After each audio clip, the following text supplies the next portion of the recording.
Il-Prim Ministru Robert Abela qal lil TVM News li matul il-laqgħa li kellu flimkien ma' 12 il-pajjiż ieħor dwar il-migrazzjoni enfasizza l-importanza tal-investiment fil-pajjiżi tal-oriġini tal-immigranti u wkoll tat-transitu bil-għan ikun li l-persuni li s'issa kienu qed jitilqu minn dawn il-pajjiżi jingħataw l-opportunitajiet hemmhekk stess biex ma jkollhomx għal xiex jagħmlu din l-għażla tant perikoluża għal ħajjithom. Qal li Malta tħaddem il-politika ta' ritorn fejn qal li numri sew ta' persuni li daħlu regolarment f'pajjiżna minn pajjiżi siguri reġgħu intbagħtu lura.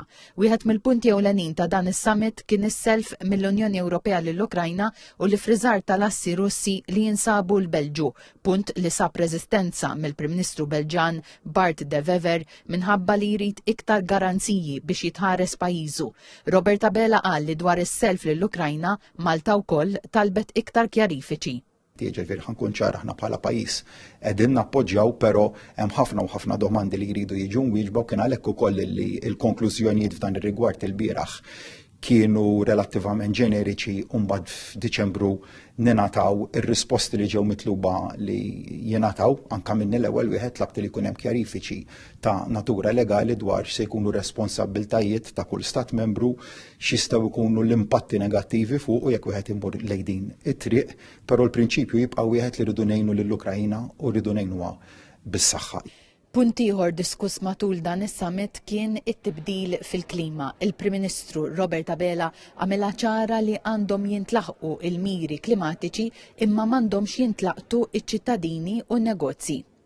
Dr. Abela qal li hu numru ta' mexxejja oħra uraw it-tħassib tagħhom li jekk hemm miri li diffiċli jintlaħqu fi żmien stipulat irid isir l-aġġustament għar-realtà ta' issa.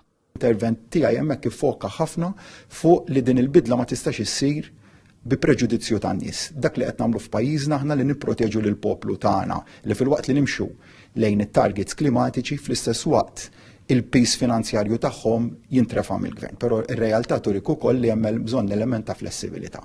Fl-aħħar intervent tiegħu matul dan is-summit il-Prim Ministru Robert Abela insista li tittieħed konsiderazzjoni partikolari għar-realtajiet ta' gżejjer żgħar bħal Malta li bħala pajjiż iniġġes mill-inqas imma għandu sfidi biex ikompli jnaqqas l-emissjonijiet tiegħu. Għalhekk tenna l-appell tiegħu biex pajjiżna wkoll ikun konness mal-grid tal-gass. Dawn il-konsiderazzjonijiet ta' Malta tniżlu mal-konklużjonijiet tas-summit tal-Kunsill Ewropew. Fiorella Paċ minn Brussell għal TVM News.